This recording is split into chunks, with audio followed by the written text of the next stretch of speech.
마가복음 11장 1절에서 6절 말씀입니다.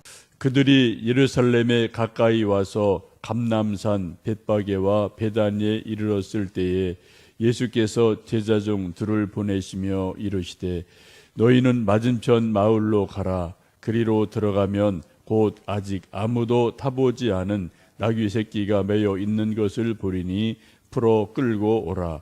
만일 누가 너희에게 왜 이렇게 하느냐 묻거든 주가 쓰시겠다 하라. 그리하면 즉시 이리로 보내리라 하시니 제자들이 가서 본즉 나귀 새끼가 문 앞 거리에 매여 있는지라. 그것을 보니 거기 서 있는 사람 중 어떤 이들이 이르되 나귀 새끼를 풀어 무엇 하려느냐 하매 제자들이 예수께서 이르신 대로 말한데 이에 허락하는지라. 아멘. 예수님께서 드디어 예루살렘을 향해서 가십니다. 예수님 공생의 마지막 종착역은 예루살렘이 됩니다. 예수님의 공생의 시작은 세례 요한으로부터 요단강에서 세례를 받으시면서 시작이 됩니다. 그리고 3년 동안 많은 설교, 기적, 교훈, 또 많은 치유를 하시면서 3년간 열심히 하나님 나라를, 하나님의 복음을 이 땅에 사람들에게 심어주시고 이제 마지막 종착역 예루살렘을 향해서 가십니다.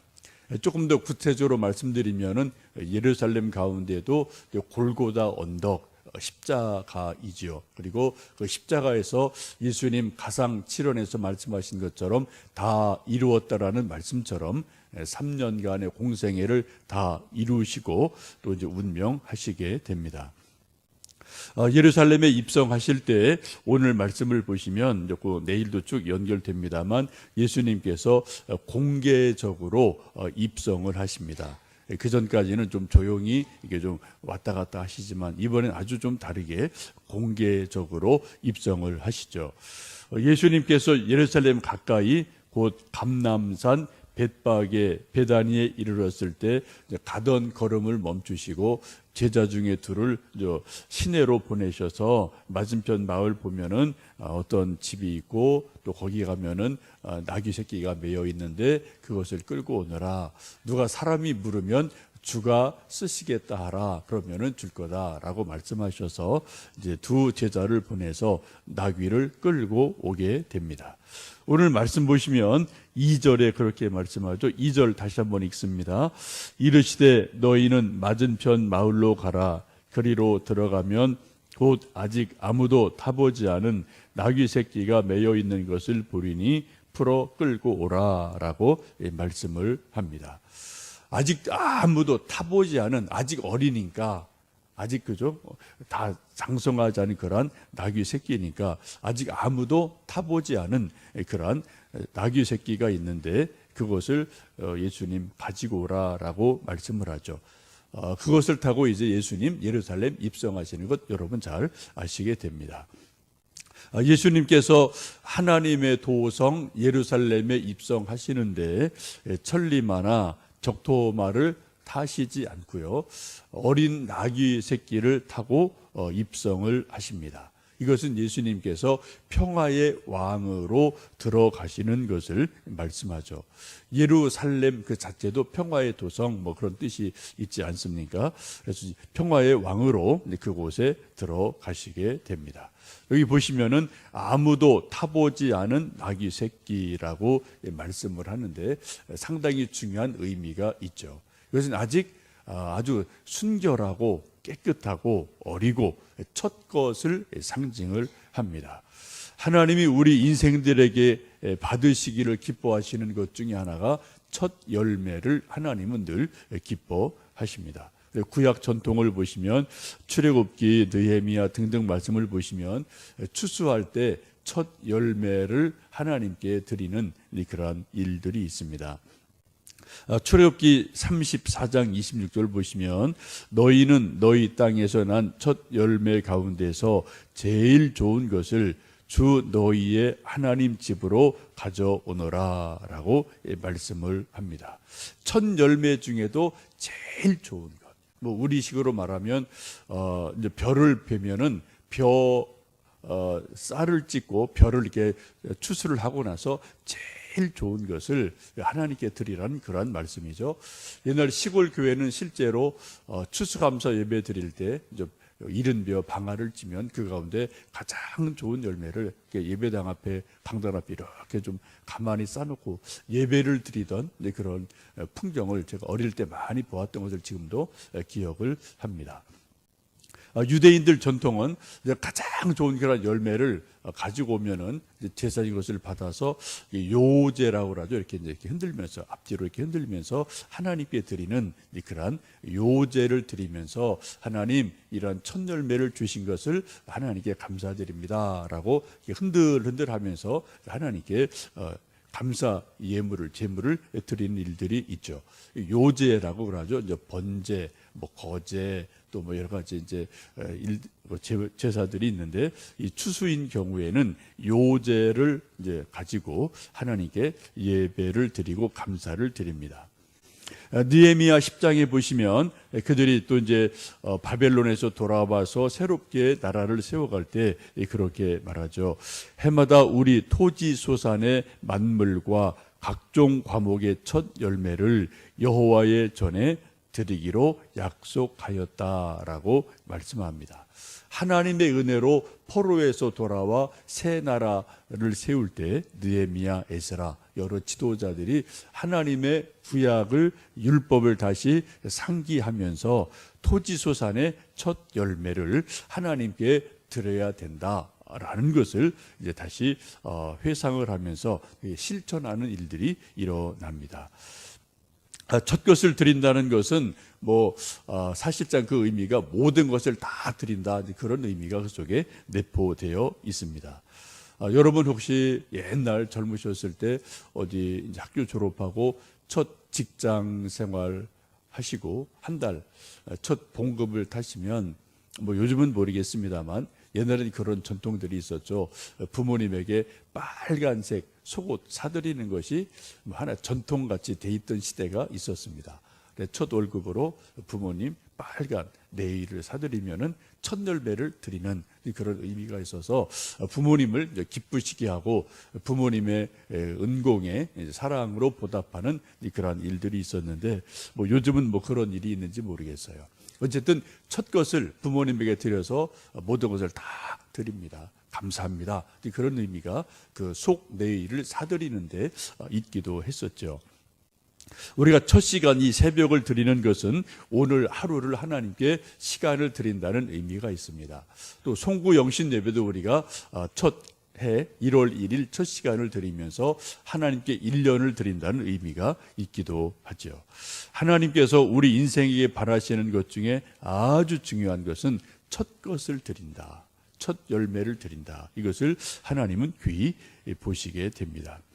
지금 예수님께서 아직 아무도 타보지 않은 나귀 새끼를 타시고 예루살렘에 입성하시는데 이 나귀 새끼는 첫 것임을 말씀을 하고 있습니다.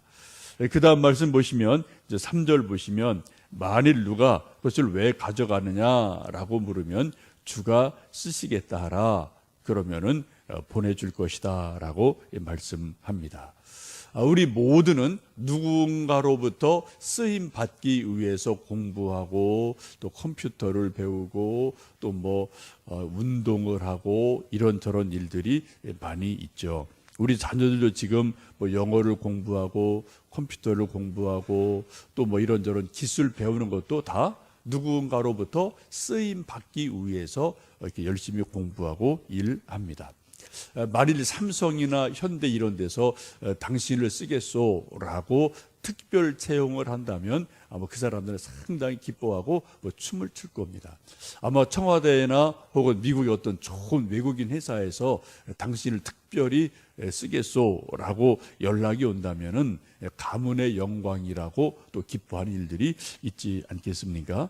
우리가 인생을 살다 보면 세상에 아주 유수한 좋은 회사에서 우리 자녀들을 특별히 쓴다고 하면 기뻐하는 것보다도 오늘 말씀 보시면 주님께서 쓰시겠다라고 말씀하실 때 우리가 얼마나 기뻐하는지 생각을 해 보시면 좋겠습니다. 우리가 기도하고 또 우리 자녀들을 계속 격려하고 이런저런 공부시키는 것도 사실은 뭐 그들 자신이 뭐 앞으로 좋은 학교 가서 또 좋은 회사 가는 것도 목표이지만, 우리 믿는 사람들의 큰 기도 중에 하나는 주님, 이 아이를 주님이 좀 써주시면 좋겠습니다 라는 바람이 우리 모두에게 있죠.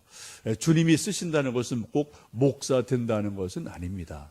이것은 뭐 특별한 경우이고요. 뭐 세상에서 얼마든지 뭐 그들 직장에서 이런 일 저런 일 하며 세상에서 일하고 또 하나님께 영광 돌릴 수 있기 때문에, 너무 좁은 의미로 뭐 꼭 목사 만들어야지, 신학교 보내야지, 뭐 그런 것으로 너무 이게 좀 얽매이거나 또 우리 스스로나 우리 자녀들에게 그것을 너무 이렇게 좀 노골적으로 강요할 때 오히려 또 이제 자녀들이 큰 부담을 느낄 수도 있겠죠. 그런 것은 하나님의 뜻에 사실 달려 있는 것이고, 우리가 바라는 것은 어쨌든 뭐 목회를 하든 아니면 세상에서 일반적인 직장 생활을 하든 하나님 써 주시기를 기도하는 것이 우리 부모님들의 자녀를 향한 간절한 그런 기도이기도 합니다.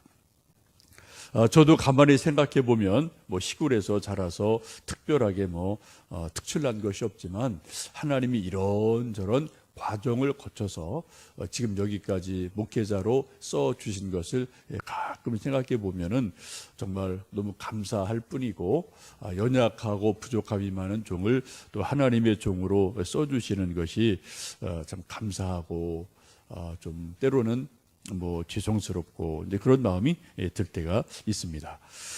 주가 쓰시겠다라고 주님 말씀하실 때 이제 반응이 크게 세 가지가 있는 것 같아요. 하나는 주님이 쓰시겠다라고 부르실 때, 그때 예, 감사합니다라고 선뜻 정말 감사함으로 재물을, 내 재능을, 내 시간을, 내 인생을 하나님께 드리는 그런 순종하는 그러한 일들이 있고요. 또 두 번째는 글쎄요, 아직은요 안 되겠습니다라고 하나님이 쓰시겠다 함에도 불구하고 노하는 그런 경우가 있죠. 그건 뭐 시간이나 여건이 안 됐을 수도 있고, 아니면은 이제 뭐 하나님께 쓰임 받기가 뭐 자기 겸손보다는 나는 좀 세상에서 이 일 저 일 하는 게 더 좋겠습니다라고 뭐 하나님의 부르심에 또 거부하는 그러한 일도 종종 있기도 합니다. 또 성경을 쭉 보시면은 아예 아이가 태어나기 전에, 아니면 아이가 아주 어렸을 때, 그때 부모님이 혹은 또 누군가가 서원 기도를 해서 하나님, 우리 아이를, 우리 아들을 딸을 하나님의 사람으로 써 주십시오라고 아예 어릴 때부터 또 태중에 있기도 전에 이렇게 좀 서원 기도를 해서 하나님께 먼저 드리는 그런 서원 기도를 하는 경우도 있기도 합니다. 한나가 그랬고 사무엘이 그런 경우이기도 합니다. 저도 뭐 나중에 들어보니까 어머님이 그런 서원 기도를 저를 위해서 하신 일이 있다는 것을 들어본 적이 있습니다. 어제 저녁에 여기 좀 잠깐 이제 연화장을 좀 다녀왔는데, 저희 이제 요 지역에서 이렇게 만나는 몇몇 이제 친구 목사님들 모임이 있는데, 그 중에 한 목사님이 어머님이 90 넘어서 돌아가셔서 여기 뭐 장례 치른다 그래서 이제 저희 친구 목사님들이 다 주일 예배 끝나고 7시에 모여서 가서 이제 연합으로 예배를 드리고 또 이제 이런저런 이제 얘기를 들었습니다. 뭐 90 넘으셨으니까 뭐 그래도 뭐 무거운 거보다는 좀 이제 가벼운 분위기로 이제 예배를 드리고 또 이런저런 얘기를 했는데, 가봤더니 이제 그 예배 순서지에 이제 가족들 이름을 쭉 썼는데, 이제 뭐 아들, 딸, 며느리, 사위, 또 이제 뭐 손주, 손녀 위해서 쭉 썼는데 아주 뭐 자녀들이 참 많더라고요. 근데 쭉 보니까 네 형제 중에 목사가 셋, 이게 이남 이녀인데요, 셋. 그리고 또 이제 뭐 또 이제 손주들 보니까 뭐 선교사, 전도사, 그래서 한 뭐 7, 8명이 이게 뭐 목사, 선교사, 전도사 이렇게 쭉 돼 있더라고요. 그래서 야, 참 이 돌아가신 권사님이신데 이분도 참 대단하신 분이구나, 이제 그런 생각을 했고요. 또 이제 그 친구 목사님 얘기를 들어보니까 자기 어렸을 때 하여튼 어머님이 아주 그냥 노골적으로 대놓고 그냥 너는 뭐 목회해야 된다고 이제 서원 기도를 엄청 하셨대요.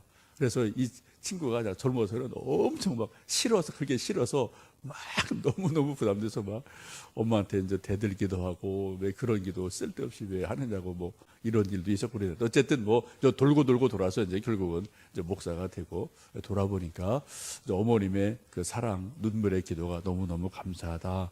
이제 그런 또 이야기를 들었습니다.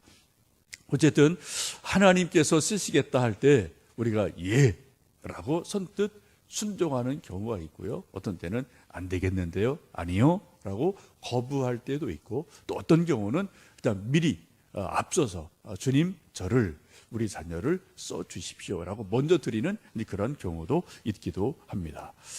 여러분, 이 시간 아침에 우리 기도할 때 주님 나를 주님의 선한 도구로 써주십시오 기도하시면 좋겠고요. 꼭 그것이 아까도 말씀드린 것처럼 나를 뭐 목회자 만들어 주세요 그런 건 아니라는 것을 여러분 기억하시면 좋겠고요. 우리가 무슨 일을 하든 주님의 선한 도구로, 복음을 전하는 자로, 하나님 영광 돌려드리는 자로 저를 써주시고 우리 아들, 딸들을, 손주들을 써주십시오라고 기도하시면서 좀 하나님이 써주시는, 하나님께 쓰임받는 그런 귀한 은혜가 있기를 원합니다. 지금도 가끔 이 찬송 부르면 제 마음에 어떤 감동 느낌이 있는데, 가스펠 중에 그런 거 있어요. 주님 내가 여기 있사오니 나를 써 주소서. 나의 맘 나의 몸 드리오니 주 나를 받아 주옵소서라는 그 가스펠 있지 않습니까? 이 찬양은 제가 좀 토론토에 있을 때 미랄 한인교회 1년 협동 목사였었는데, 그 목사님이 봉헌 기도할 때 꼭 이 가스펠을 불러요. 그래서 모두 다 이제 일어나서 이제 봉헌하면서 이 찬송을 부르는데, 외국에 사는 사람들 그냥 마음들이 간절하거든요. 그런데 찬송 부를 때 보면은 분위기가 정말 하여튼 뜨거움도 있고, 주님 나 좀 써주세요, 주님 내게 복 좀 주세요, 은혜 좀 주세요라고 부르는 그 어떤 분위기들을 뭐 지금도 가끔 이 찬양 부를 때마다, 뭐 세월이 아주 많이 흘렀습니다만 그때 토론토에서 그 어느 교회에서 매주일 이 가스펠을 부르고 봉헌을 하고 헌금을 하며 또 어떻게 내 몸을, 하나님 내 몸을 써주세요라고 이렇게 좀 드리며 찬양했던 그러한 분위기를, 그러한 감동을 간혹 생각을 합니다. 이 아침 여러분 함께 이 말씀을 기억하시면서 주님 나를 주님의 영광이 되게 써 주십시오. 우리 아들 딸들을 무엇하든 어디 있든 주님 영광이 되도록 써 주십시오. 우리 함께 기도하며 축복하며 하나님 영광이 되도록 우리 나아가는 하루하루 되시기를 주님의 이름으로 축복합니다. 함께 기도하겠습니다.